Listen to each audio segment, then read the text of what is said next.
Well, hello, we are back. I'm sorry we were gone for about a month. We were out of town. I got to visit my mother and our son in college. And we had a bout of the flu, which wasn't any fun. But we're back and we're going to give you an update today on what we've been doing since then. Before we get into showing you the farm, I want to let you know the status of the Walapini guide that we are putting together. I mentioned it in one of our previous videos, and we've continued receiving requests, so you guys are really staying behind us and encouraging us on that. Our goal right now is to try to have that guide finished and available to you for a very, very affordable price online, hopefully by the end of August. So we're getting very close to having it finished.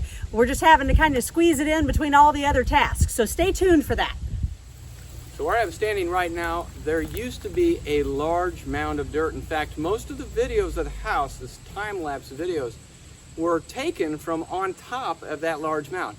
Well, we rented a skid steer, and in about a day and a half, I was able to move all this dirt around the house. So let's take a walk around the house and see what it looks like now that we've kind of moved that dirt around. One of the issues with moving all that dirt was that when it's exposed to the rain, especially under here before we have gutters, it can all just wash right away. Erosion is horrible around here. Well, we had about 12 loads of mulch delivered by the power company as they were trimming around here. And so after I moved all the dirt, I covered the entire mass with mulch, and then we're seeding that, and hopefully we'll get some growth. We'll also be putting some horse manure on it to increase the fertility, because when you dig from 13 feet below the ground, you don't have a lot of life in that soil. So this mulch and that manure and some of this grass anti-erosion matting with a little grass seed will hopefully lock this in place. But you can see this here is above the larder, and you used to see the black rubber waterproofing there, but now it's all covered up. I'm probably about 3 feet above the ceiling to the larder and the root cellar there. So let's go around the front and show how we raised up that elevation too. Now we're at the front door, and this elevation we've raised about 6 feet and raised it about 10 feet back there.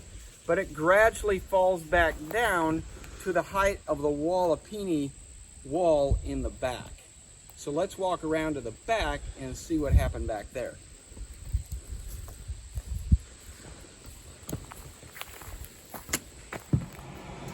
So I'm back in the Walapini area. Obviously this is still under construction.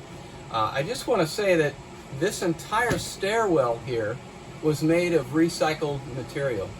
The timbers that we have here, the treated timbers that we used on the barn, but we had to cut some of them off. So we took those cut off slabs and made stairs. The bricks are from a pile up front that I was digging out of the ground. We find piles of those all over the place. The gravel is from the house where we were filling gravel around. There was some extra gravel there. And on the sides, the retaining wall is actually oak that was used in the larder to hold up the support when we poured the concrete. And they were cut at a funny size and a funny shape, so I kept them thinking they were somewhere I could use them, and this is where we use them. Now on the back side of this oak, I've got a thick plastic tarp that I found in the old barn back there to basically cover up the backside of the oak so wet dirt doesn't touch that and rot the wood. In fact, there's plastic and then there's gravel up the wall so that water can't sit on the back of that, and hopefully it'll prevent rot. And that works pretty well. We've done that before, and as long as you can keep that wood dry and keep at least one side exposed to air, it doesn't rot very much. But all the other dirt here was raised up about 4 feet to meet the top of that Walapini concrete wall. And later on, there's going to be a door frame here, and then of course the Walapini glass that comes over the top. Right behind me, you can still see I'm working on shaping the ground such that water travels away from the house and down into the pond.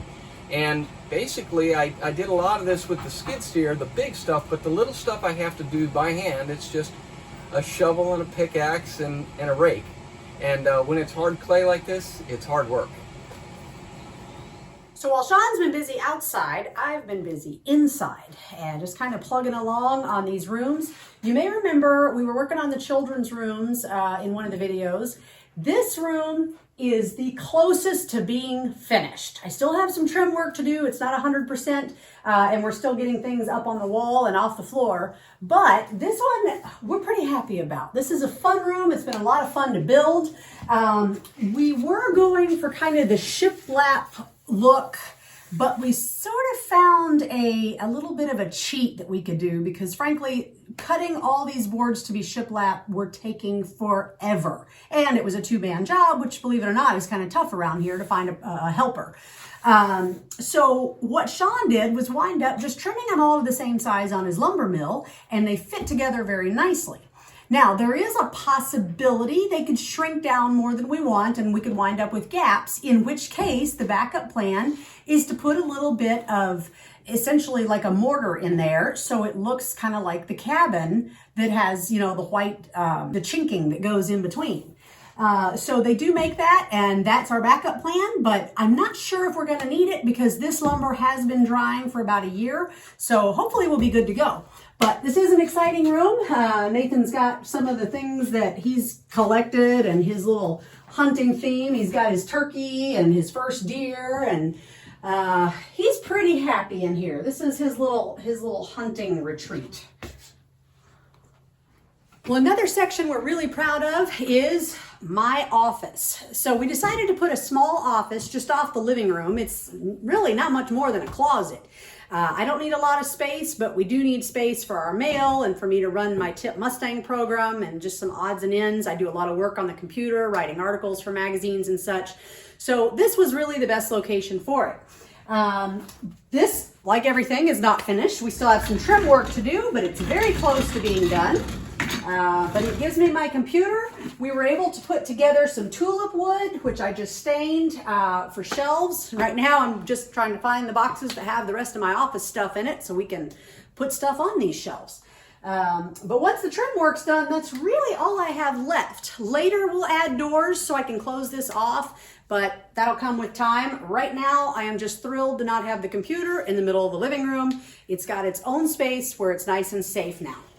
And I measured it so that my nice comfy office chair can fit very neatly up under it, and the door will still have room to close. Well, we are super excited because all of the correct windows are now in. The clear story above me, there are 10 windows across the top there, and those are great to open up to provide airflow. They also let in a tremendous amount of light. Even when there's a full moon out, you can walk around in this living room without a light because it's amazing how much comes in there. So several people have asked me how we're keeping up with the off-grid life. Most specifically, do we have enough power to run our home with that solar system that we have? Well, the answer is yes. You can see right now, it's about an hour before sunset and we don't have any lights on in the house, either upstairs or downstairs. The design of the house is very bright, especially with that clear story there, so we don't have to turn on lights during the day. So what draws power during the day? This refrigerator right here, and it doesn't draw a whole lot because it's a DC refrigerator specifically designed to use very low power, and it does. Now at nighttime I do monitor the outflow of power, and we turn on more lights and we use a few things at night, and but during the day we actually use an air conditioner downstairs because we've had some heat waves and we have plenty of power for that. In short, power has not been an issue at all. Well, you see a whole bunch of stuff behind me, and usually I wouldn't show you how packed my barn is, but the great thing is, the reason it's packed is because we have no RV. We sold the RV, it's off the property, it's a big load off our backs, but behind me is now the workshop. We cut up wood, we plane wood, we have a table saw over there, and in the very far back you'll see the carriage. We actually went up and got our carriage, and we're hoping possibly by the end of this year we'll start doing carriage work again. Speaking of solar power, even though we have plenty of power in the house, we decided to repurpose the Blue Eddy that used to power the RV in the barn because I already have the solar panels attached to the barn roof. So I just stuck it on a shelf, and you see these cords coming out of here. They power the workshop. Now it's not enough power to power tools simultaneously, but any tool, to include the planer and the table saw, and that's a 15 amp table saw, can be powered by the Blue Eddy, and we haven't had any issues with that. So it's really nice to have this Blue Eddy around to power the workshop. Well, you may recall back in the winter how we had set up the back side of the barn here for the chickens and the goats. Well, right now, Grace has access to this area. She has temporarily been kind of kicked out of the stalls because they are full of our tip Mustangs and a burro. Let's go take a look. So right now we have tip Mustangs that are keeping the girls and I pretty busy. These guys have been a lot of fun and give us a little bit of reprieve from the building. This one here is Chester. Chester's a 3-year-old gelding. He actually has an adoption pending. He's just waiting to go home. So we're looking forward to that, giving him some permanency. We have Moose here, who is a 2-year-old gelding. He has proven just to be a complete sweetheart. He's a love bug. He's only been here about 4 days, and you can see he's surprisingly friendly and gentle. And he is available if any of you happen to be looking. And then we have a new one that's been a lot of fun. Our younger daughter Ruth is practicing her training skills on this guy. He's a yearling we've nicknamed Snickers. Snickers, come here. He's not convinced he needs people yet, but he'll come around. There he goes. So he's a fun little guy, and he also has an adoption pending, so he'll be going home hopefully here in a week or two. But these guys are what keep us sane. They get us out of the house so that we're not constantly focused on construction, and it's been a nice reprieve for us. Well, thanks again for joining us this week. Things are changing around here quite a bit. Not only the weather, but the kids have gone back to school and they're in sports. We're on the road all the time. We've got kids in 3 different schools, not counting the one in college. Yeah, and we've learned firsthand why people don't live in their house while they build it, because it's quite a little chaotic. It is chaotic, and it's really tough to work around furniture and boxes. But we're still talking. So speaking of talking, thanks for the comments. And for those of you who have not subscribed, please do so. We'd like you to join us on our journey. See you next time.